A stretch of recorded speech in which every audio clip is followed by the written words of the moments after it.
Good evening, Porsche family. Welcome back to the channel. Welcome back to the inside of my Porsche 997. I've got something really interesting for you today. Well, interesting if you're looking to buy a Porsche, maybe not that great if you're looking to sell your Porsche. The prices of the 5 Porsches that I'm going to show you are sinking faster than the Titanic, and now is the best time to get a great deal. So stick around, because at the end of the video I'll show you which of these 5 Porsches I would put my money towards.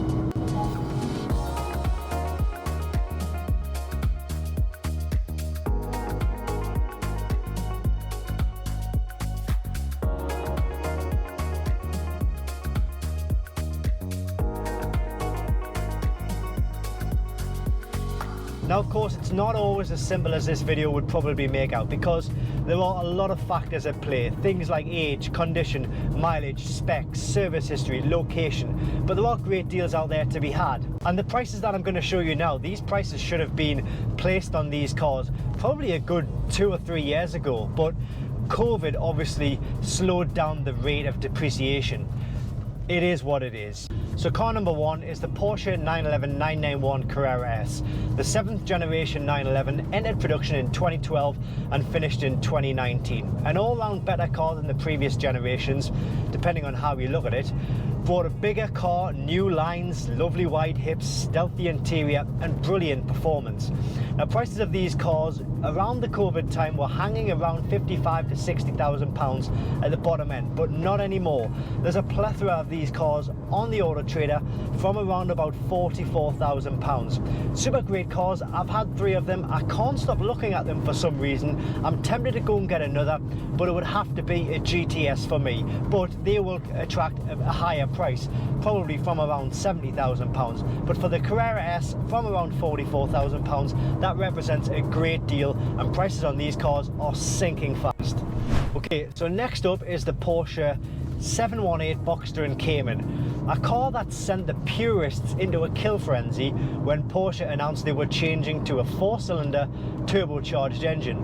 Some people still aren't happy, but actually they're a great performing car. They just sound a little bit different to the traditional Porsches.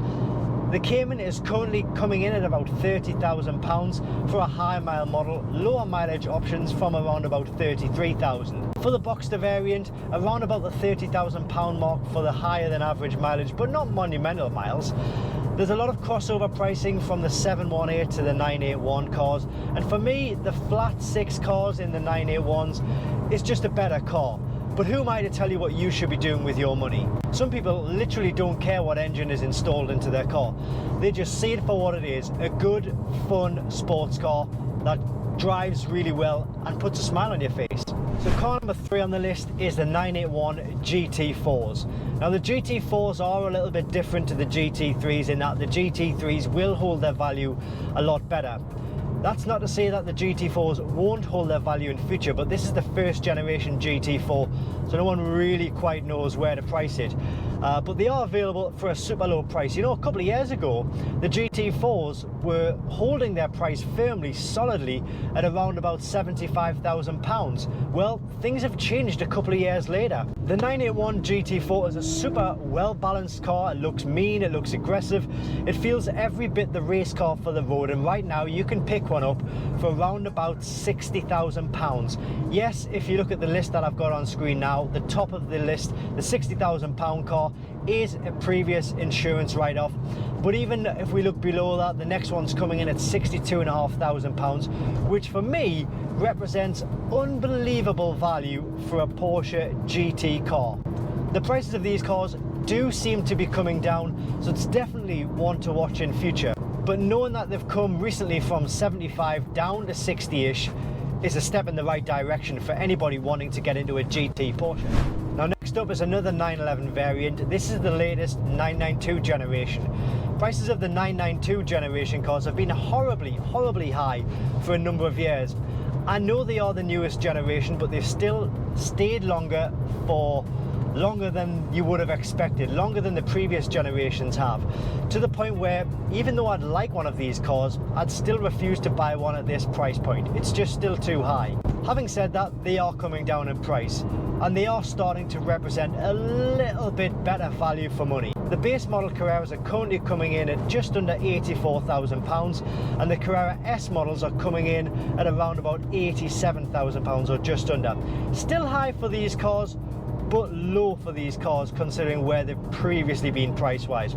I think in the next year or two these prices will drop even further. You could possibly expect another 7 to 8 grand to be knocked off the prices that we're looking at now.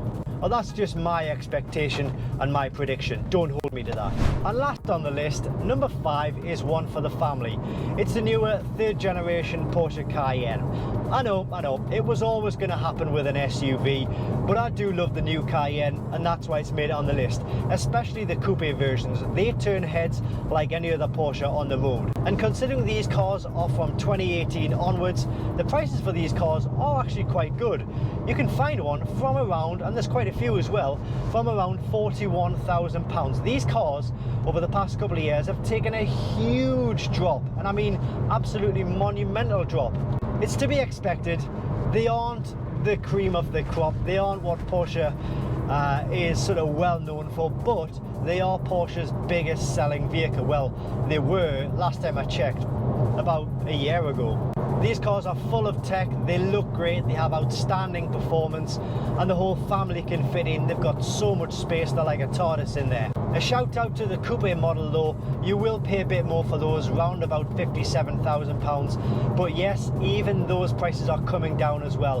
Last time I checked, the cheapest coupe model about a year ago was about £70,000, so that just shows you how much they've come down in price over the past year. So which of these cars would I buy if it was my personal money? I said I would give you my opinion at the start of the video.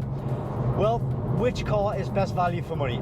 Personally, I'd have to say one of two cars. The 991 really excites me again because the prices are dropping so much, but also the 718 really excites me as well. Cayman or Boxster, probably leaning more towards the Cayman if I'm honest, but they also get my blood pumping knowing that you could get a 718 for around about 15 grand less than the 991. There's just too many choices out there, so many bargains to be had. As always though, do your checks on these cars. If something looks too good to be true, it probably is. Anyway guys, I hope you've enjoyed this video, and if you want to see more like this, please like and subscribe. Follow me on Instagram. This video is done.